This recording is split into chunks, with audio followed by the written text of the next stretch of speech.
दोस्तों, जैसा कि हम फार्मूला बनाना सीख रहे थे और उसके रेंज और दूसरे चीज़ों को हमने समझना शुरू किया था। तो मैं सिलेक्शन करके कंट्रोल आर दबाऊंगा। देखिए सम इसने किया है, लेकिन ये सारे सेल्स का नहीं है, बल्कि सिर्फ सिलेक्टेड सेल्स का है जो हमने सिलेक्ट। जैसे कि अगर मैं ये देखें, यहाँ पे 2 टाइप करता हूँ,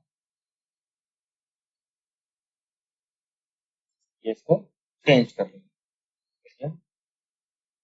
बाकी सेल्स की वर्डिंग से नहीं। जबकि जब हम रेंज बनाते हैं सम की,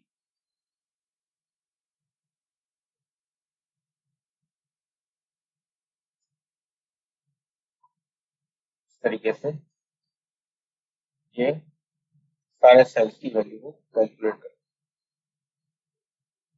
इसी तरह मुख्तलिफ फार्मूले हैं हमारे पास।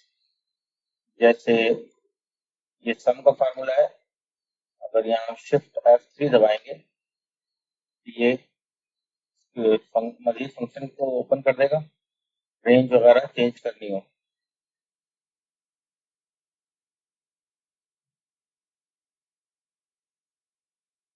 साथ में अगर माइनस की वैल्यूज अगर आपको रिक्वायर्ड है, सब्ट्रैक्ट करना है, सब्ट्रैक्ट का कोई फार्मूला नहीं है मेरे पास, ये हमको मैनुअली करना पड़ेगा। इक्वल लगा के, जैसे अब मैं यहाँ सम लिखता हूँ और इन सेल्स की वैल्यू को मैं आपस में जमा कर लेता हूँ, और साथ में मैं यहाँ एक और ब्रैकेट ओपन करूंगा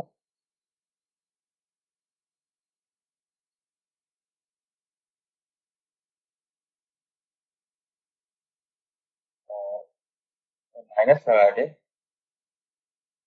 जैसे मैं आगे वाले सेल्स की वैल्यू माइनस करना चाह रहा हूँ, सेल्स को मैं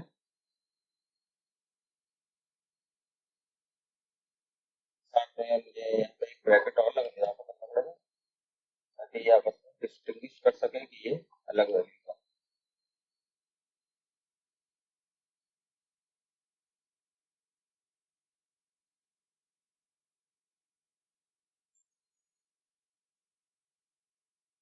क्योंकि ये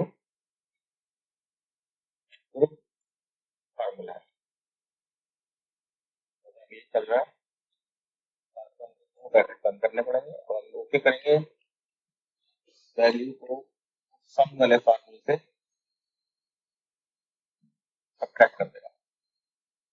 जैसे आपने देखा इस तरह इसने काम किया। तो फिर हम फार्मूले पे गौर करते हैं कि E5 सेल से G5 सेल तक उसने सम किया पहले, और इसी तरह उसने H5 से J5 तक सम किया, और जो हासिल आया, जैसे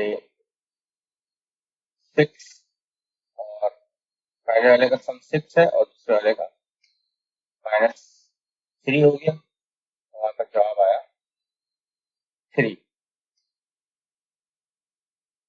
एक्सेल के फार्मूले बराह रास्त भी यूज होते हैं और उसको सेटिंग के तहत बनाया भी जाता है, ताकि वो हमारे मतलूबा काम को अंजाम दे सके।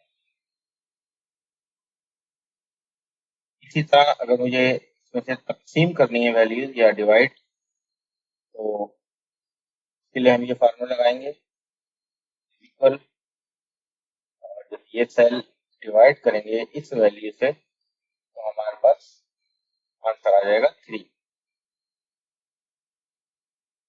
साथ में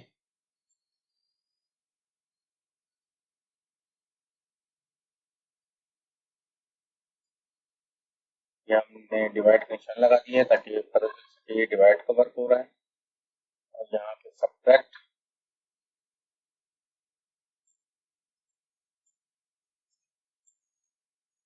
और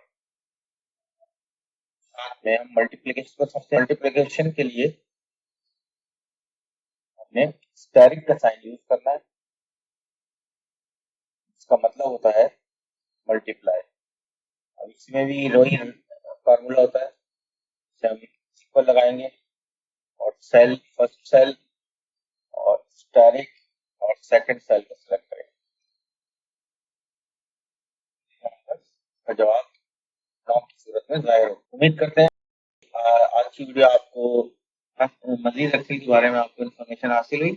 आपको आज की वीडियो पसंद आई है तो मेरे चैनल को सब्सक्राइब करें और मेरी वीडियो को लाइक करें ताकि मैं और अच्छी अच्छी वीडियो आपके लिए पेश कर सकूं।